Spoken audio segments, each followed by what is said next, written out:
Okay. Sulod ta pare kay atong video pag muna niyang inspector mga pare kay mo service sa mga mga equipment sa sulod sa life rock. Sulas BFAC life rock pare kay. Ito yung mga gamit niya. May mga flares dyan, okay. Smoke signal, hand flares, parachute.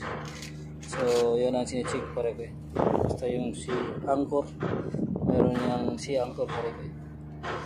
So yun, ito ang buo ng life rock pare kay.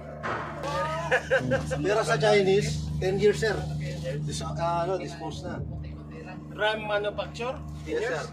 Ayun o. 10 years. Wala next year na sir. Wala ko yung biscuit.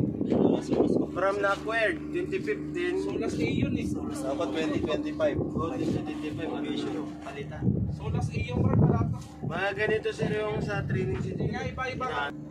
So ito sa taas, so, may battery dyan, may ilaw dyan para sa gabi. May light bulb sa loob ng life rock. Pin collecting bag na in kaso pumapasok yung ulan para magkaroon kayo ng tubig dito sa loob. Kung sakali maubos ng tubig niyo.